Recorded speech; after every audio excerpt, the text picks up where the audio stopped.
नमस्कार, मैं हूं सौरभ शर्मा।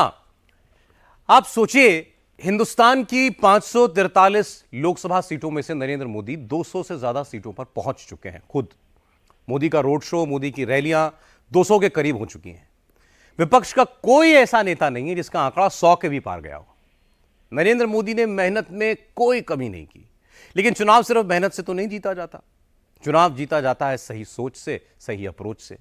नरेंद्र मोदी के विरोधियों की ना सोच सही है ना अप्रोच। आज भी मोदी विरोधी दिन भर गाली देने में लगे रहे, सोशल मीडिया पर अनाप शनाप बातें लिखने में लगे रहे। चुनाव का आखिरी हफ्ता चल रहा है, अगले मंगलवार को तो नतीजा ही आने वाला है।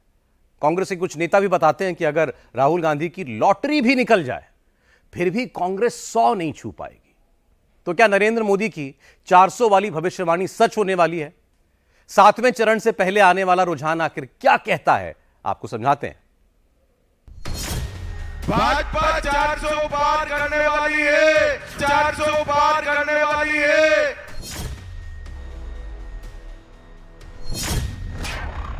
चार में 2 0 यानी 400।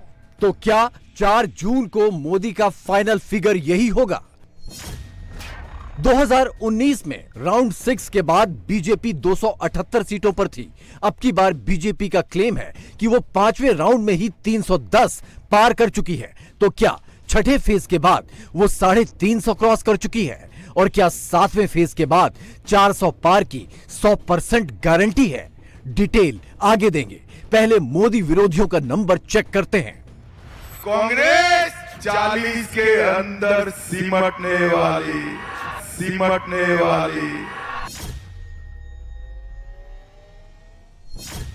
4 में 1 0 यानी 40। तो क्या 4 जून को राहुल की फाइनल टैली ऐसी ही दिखेगी? क्या कांग्रेस 2019 से भी नीचे, 2014 से भी काफी नीचे खिसकेगी? अखिलेश बाबू, आपका 4 भी पार नहीं होना है, 4 भी पार नहीं होना है, 4 भी। क्या सच में 4 जून को अखिलेश 4 से भी नीचे आ जाएंगे? क्या 4 जून को तेजस्वी 4 सीटें भी नहीं जीत पाएंगे? क्या 4 जून को केजरीवाल 4 के अंदर सिमट जाएंगे? या फिर इंडी अलायंस वाले खटाखट फटाफट अपनी सीटें बढ़ा ले जाएंगे? क्या वो टनाटन बीजेपी को सफा चट कर जाएंगे? क्या 4 जून को वो सच में मोदी को हरा पाएंगे, अपने रास्ते से हटा पाएंगे, या खुद ही करारी हार पाएंगे? मिजाज रखिए टनाटन टनाटन टनाटन टनाटन टनाटन टनाटन टनाटन टनाटन टनाटन खटाखट खटाखट खटाखट। बीजेपी हो जाएगा सफा चट सफा चट सफा चट। खटाखट खटाखट खटाखट, मोदी जी को रास्ता दिखा दे। खटाखट खटाखट खटाखट। तेजस्वी राहुल को बगल में बिठाकर टनाटन करते हैं, मोदी को बेड रेस्ट कराने की धमकी देते हैं। बेड रेस्ट अब तेजस्वी तभी करेगा जब नरेंद्र मोदी जी को बेड रेस्ट ना करा दे। भाइयों बहनों, अरे मोदी जी भाइयों बहनों के लिए क्या किया ये न बताइए। खाली भाइयों बहनों, अब क्या कह रहे मोदी जी बिहार आके? ये लालटेन वाला जो है मुजरा कर रहा है। अरे मोदी जी, एक 34 साल के नौजवान को रोड पे ले आए और आप हमको बताइए मामा खाली यही कर रहे, मिमिया रहे मामा। डर गए लगा मोदी जी 34 साल के नौजवान से? तड़ा के रोड पे ले आए। हमारा से बतिया तड़ा कि तेजस्वी को जेल भेज देंगे तो राहुल जी को भेज देंगे। ताना सही 4 जून तक बाद में हमने के फरियाले लालू जी ना डराइले मोदी जी से, तो लालू जी का लड़को डरा चाहिए। अरे मोदी जी बिहार उड़ती चिड़ियों के हल्दी लगावेला। प्रियंका 4 जून को मोदी को हटाने वाली खटाखट वाली स्क्रिप्ट फटाफट पढ़ती हैं।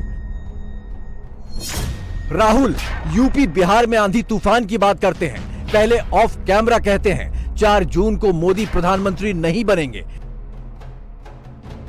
हमारे कैंडिडेट मिसा जी फिर बिहार में अपने अलायंस के पार्टनर आरजेडी की कैंडिडेट मीसा भारती का हाथ पकड़कर अपनी तूफानी जीत का दावा ठोकते हैं। 40 की 40 सीटों पर इंडी अलायंस के कब्जे की बात करते हैं, मोदी की हार वाली भविष्यवाणी करते हैं। भारी बहुमत से जिताना है।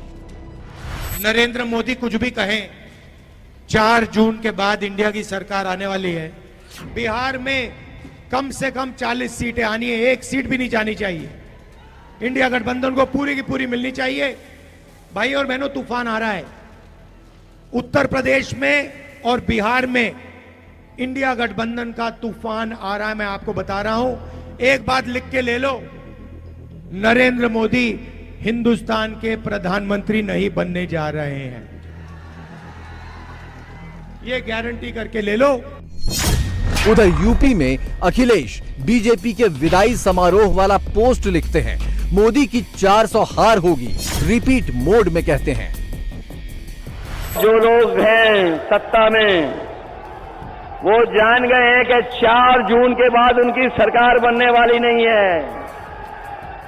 वो ये स्वीकार कर चुके हैं कि 4 जून के बाद उनकी सरकार नहीं बनने जा रही है। पहले चरण में जो गुस्सा दिखाई दिया था सरकार के खिलाफ, आज गाजीपुर में आकर के वो 7वें आसमान पे दिखाई दे रहा है। ये जो 400 पार वाली बात कह रहे थे, 400 पार, वो अब 400 हारने जा रहे हैं। ये 400 पार नहीं हो रहा इनसे, ये इनका सब हिसाब किताब डगमगा गया है। 400 पार का मतलब है कि 543 में अगर 400 सीटों के बाद जीतने का लक्ष्य रखा है तो बताओ 143 सीटें ही बनती हैं। हमारे कैंडिडेट मिसा जी 486 सीटों पर वोटिंग हो चुकी है, 57 सीटों पर वोटिंग बाकी है। मोदी और मोदी के विरोधियों ने आखिरी राउंड के लिए पूरी ताकत झोंक रखी है। यूपी में शाह और अखिलेश गरज रहे हैं, बिहार में तेजस्वी राहुल साथ साथ दिख रहे हैं, हिमाचल में प्रियंका मोदी कर रही हैं। और आखिरी फेज में फाइट बिहार की 8, हिमाचल की 4, झारखंड की 3, ओडिशा की 6, पंजाब की 13, यूपी की 13, बंगाल की 9 और चंडीगढ़ की 1 सीट पर है। मगर लास्ट राउंड की फाइट से पहले ही मोदी विरोधी खेमे में जबरदस्त शाउटिंग शुरू हो गई है। और इसकी सबसे बड़ी वजह मोदी और मोदी की पार्टी की 4 जून वाली वो नंबर थ्योरी है जिसमें एनडीए तो 400 पार जाती दिख रही है, राहुल 40 और अखिलेश 4 के अंदर सिमटते दिख रहे हैं। अमित शाह ने 4 जून 400 पार का दावा भी किया है, लगे हाथों ये भी कह दिया है राहुल कितने बजे प्रेस कॉन्फ्रेंस करेंगे, हार का ठीकरा ईवीएम के बाद किसके सर फोड़ेंगे। बनाना है या नहीं बनाना है। 6 चरण का चुनाव समाप्त हो गया है, मेरे पास 5 चरण का आंकड़ा है, जानना चाहते हो क्या? अरे जोर से बोलो, जानना चाहते हो तो सुन लो। 5 चरण में मोदी जी 310 सीटें पार कर चुके हैं। ये छठा हो गया, 7वां होने वाला है। आप लोगों को 400 पार कराना है, 400 पार। मैं आज इस कुशीनगर के मंच से 4 तारीख का परिणाम कहता हूं। राहुल बाबा, आपकी पार्टी को 40 भी पार करना नहीं है, मेरी बात याद रखना। और अखिलेश बाबू, कितना भी आपके प्रति सहानुभूति से मैं बात करूं, आपका 4 भी पार नहीं होना है। 4 भी पार नहीं। देश की जनता ने तय किया है कि अगले 5 साल नरेंद्र मोदी प्रधानमंत्री रहेंगे और इसके बार बार वो प्रधानमंत्री रहेंगे। 4 तारीख को मोदी जी की, भाजपा की, एनडीए की विजय निश्चित है और 4 तारीख को दोपहर को आप देख लेना, ये राहुल बाबा के लोग प्रेस कॉन्फ्रेंस करेंगे कि ईवीएम के कारण हम हारे। और खड़गे साहब, आप भी समझ लेना, ये भाई बहन पर ठीकरा नहीं फूटने वाला है। ये भाई बहन पर ठीकरा नहीं फूटेगा, हार का ठीकरा खड़गे साहब पर फूटेगा और उनकी नौकरी जाने वाली। लेकिन बीजेपी लास्ट राउंड से पहले ही 400 पार जाने को लेकर इतनी कॉन्फिडेंट क्यों दिख रही है? क्या कोई इंटरनल रिपोर्ट मोदी के पास आ गई है? ये समझने के लिए आपको 2019 के 7वें राउंड का डेटा ध्यान से देखना होगा। इसमें आपको मोदी के 400 पार वाला हिंट मिलेगा। 7वें चरण की 57 सीटों में 2019 में बीजेपी ने अकेले दम पर 25 सीटें जीती थीं। बिहार की जिन 8 सीटों पर लास्ट राउंड में वोटिंग होनी है, 2019 में वो सारी सीटें एनडीए के पास थीं। 8 में से 5 बीजेपी और 3 जेडीयू ने जीती थीं। यानी 7वें चरण में बिहार की 8 सीटों पर एनडीए मजबूत दिख रही है। लेकिन बिहार में इंडी अलायंस ने लास्ट राउंड में बीजेपी का खेल बिगाड़ने की पूरी तैयारी कर रखी है। तेजस्वी राहुल का साथ आना, भीड़ जुटाना और सीधा मोदी पर निशाना, मोदी को धमकाना, पूरी स्क्रिप्ट आखिरी राउंड के लिए ही लिखी गई है। प्रधानमंत्री जी को बिहार आकर के गाली देना है, लालू जी को गाली देंगे, तेजस्वी को गाली देंगे, राहुल जी को गाली देंगे। इतनी मर्यादा, गरिमा प्रधानमंत्री पद का कम से कम रखना चाहिए था। इनसे बड़ा झूठा प्रधानमंत्री और कोई नहीं है। विश्व में अगर सबसे कोई झूठा प्रधानमंत्री है तो उसका नाम नरेंद्र मोदी जी है। ये इतना झूठ बोलता है कि गोबर को भी हलवा बना देते हैं। हम बोलेंगे चुपचाप, आप बोलना हाथ छाप। चुपचाप, चुपचाप, चुपचाप। भाजपा भगाओ, भाजपा भगाओ, भाजपा भगाओ। बहुत बहुत धन्यवाद। और सुनो, ये लोग तेजस्वी को जेल डालने की बात करते, राहुल गांधी जी को जेल में डालने की बात करते। इनका साबित हो गया कि ईडी सीबीआई जो है इनके पॉकेट में है। मोदी जी तय करते हैं कि कौन जेल जाएगा, कितने दिन तक जाएगा। लेकिन हम लोग खांटी बिहारी हैं। जब लालू जी नहीं डरे तो लालू जी का लड़का भी डराएगा नहीं। लड़ेंगे। और हमारे तो भगवान श्री कृष्ण का ही जन्म जेल में हुआ था, हम लोग डरेंगे नहीं। मोदी जी, अब विदाई का तैयारी करो। 4 जून को इंडिया की सरकार बनने जा रही है। अरे बन रही है कि नहीं बन रही? इंडिया की सरकार बन रही है ना।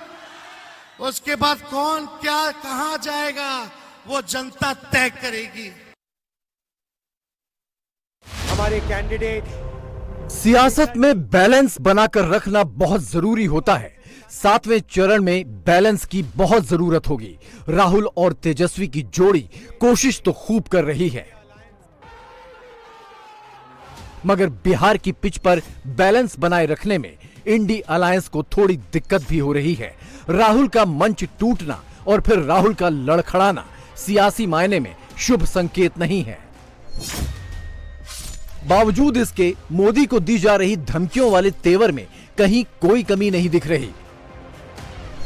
तेजस्वी 4 जून के बाद मोदी से फरिया लेने की बात कहते हैं, कांग्रेस वाले उसे पोस्ट करते हैं। लेकिन विरोधियों के धमकी वाले लहजे से उल्टे मोदी के ही वोट बढ़ते हैं। विरोधी ये बात ही नहीं समझते। अब यूपी की बात करते हैं, जहां आखिरी फेज में 13 सीटों पर वोटिंग होनी है। उत्तर प्रदेश की इन 13 सीटों में से 11 सीटों पर 2019 में मोदी को कामयाबी मिली थी। 11 में से 9 बीजेपी और 2 अपना दल एस ने जीती थी। जिन 13 सीटों पर चुनाव होना है, इनमें 65 विधानसभा क्षेत्र आते हैं और 2022 के यूपी चुनाव में 65 में 43 विधानसभा क्षेत्र से बीजेपी विधायक जीते थे। एनडीए के घटक दलों को जोड़ दिया जाए तो ये टैली 52 तक पहुंच जाती है, यानी 65 में से 52 विधानसभा सीटों पर भी एनडीए को ही जीत मिली थी। अब अगर 7वें फेज में 2019 में बीजेपी की जीती हुई यूपी और बिहार की सीटें जोड़ दें और उसे अमित शाह के 310 वाले आंकड़े में जोड़ दें, तो देखिए बीजेपी की कितनी सीटें हो जाती हैं। अमित शाह के दावे के मुताबिक इस वक्त बीजेपी 310 सीटों पर है। यूपी में लास्ट राउंड की 13 में से 9 सीटें बीजेपी के पास हैं। बिहार में आखिरी चरण की 8 में से 5 सीट बीजेपी के पास हैं। इस लिहाज से अगर बीजेपी ने लास्ट फेज में 2019 वाली परफॉर्मेंस दोहरा दी तो 7 राउंड के बाद उसका नंबर हो जाता है 324, और अगर ऐसा हो गया तो ये 2019 के 303 से 21 सीटें ज्यादा होगा। अमित शाह इसीलिए हर रैली में 310 का नंबर गिना रहे हैं और वो जहां जहां जा रहे हैं विरोधी भी पीछे पीछे आ रहे हैं। तस्वीरें आपके सामने हैं। चंदौली में एक तरफ अमित शाह तो दूसरी तरफ अखिलेश थे। शाह 400 पार का नारा लगाते दिखे, अखिलेश 400 हार गिनाते दिखे। देश में 6 चरण का चुनाव हो चुका है। मेरे पास 5 चरण का परिणाम है। जानना है क्या? अरे जोर से बोलो, जानना है क्या? तो सुन लो, 5 चरण में मोदी जी 310 सीट जीतकर सरकार बना चुके हैं और एक छठे और 7वें ने 400 पार कराना है। 400 पार भी कराना है और मोदी जी को तीसरी बार प्रधानमंत्री भी बनाना है। तो चंदौली वालों, बनाओगे क्या? अरे जोर से बोलो, बनाओगे? जब से बनारस और आसपास चुनाव में देख रहा हूं, जो माहौल दिखाई दे रहा है, इस बार बीजेपी के हाथ से 80 की 80 सीटें जाने वाली हैं।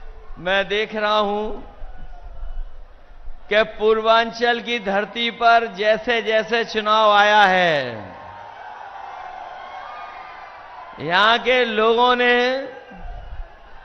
जहां भारतीय जनता पार्टी के लोगों का होश उड़ाया है, वहीं उनके जो दिल्ली वाले नेता हैं, उनका भी आत्मविश्वास लड़खड़ाने लगा है।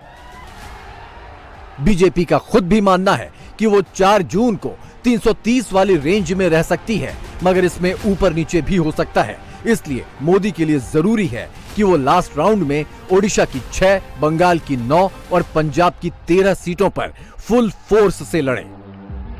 पंजाब में मोदी का काम आसान कर रहे हैं अरविंद केजरीवाल। दिल्ली में तो वो कांग्रेस के साथ हैं, पंजाब में कांग्रेस के ही खिलाफ हैं। खिलाफ भी ऐसे वैसे नहीं।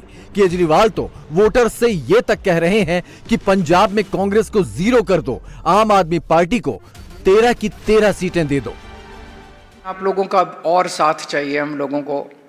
वो होता है ना कि ये दिल मांगे मोर। आपने हमें स्टेट में 92 सीट दे दी, अब सेंटर में हमारी ताकत बढ़ाओ। सेंटर में आम आदमी पार्टी के मान साहब के हाथ मजबूत करो, तो सेंटर के जितने मसले हैं उन मसलों को भी हल करने में हमें मदद मिलेगी। 2019 में पंजाब से कांग्रेस को 8, बीजेपी को 2, अकाली को 2, आम आदमी पार्टी को 1 सीट मिली थी। और अगर केजरीवाल की थ्योरी माने तो अब की बार पंजाब से कांग्रेस की 8 सीटें कम होने का मतलब होगा 19 के 52 सीटों से सीधे 44 पर आ जाना, यानी 2014 वाले स्कोर पर रुक जाना। लेकिन इस बार पंजाब में भी एक तरफा लड़ाई नहीं है, 4 पार्टियों के बीच सीधी फाइट है, यानी वोट बटेंगे तो जिसने 19 में ज्यादा सीटें जीती उसका घाटा होगा, जिसने कम सीटें जीती उसका फायदा होगा।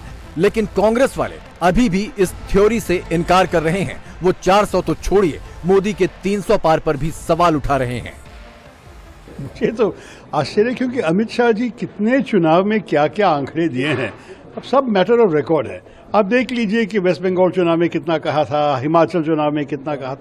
हर इलाके में अमित शाह जी ऐसे आंकड़े देते हैं जो कभी हकीकत में नहीं होती हैं, और ये भी एक और उदाहरण है।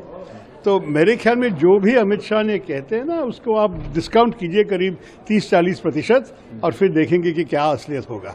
जो प्रधानमंत्री अभी उनकी डेस्परेशन दिखा रहे हैं, जो जिस किस्म की बातें वो तो कर रहे हैं कुछ 2-3 हफ्ते से, मेरे ख्याल में ये स्पष्ट है कि भाजपा पता किया कि उनके हाल बहुत बुरा होने वाला है।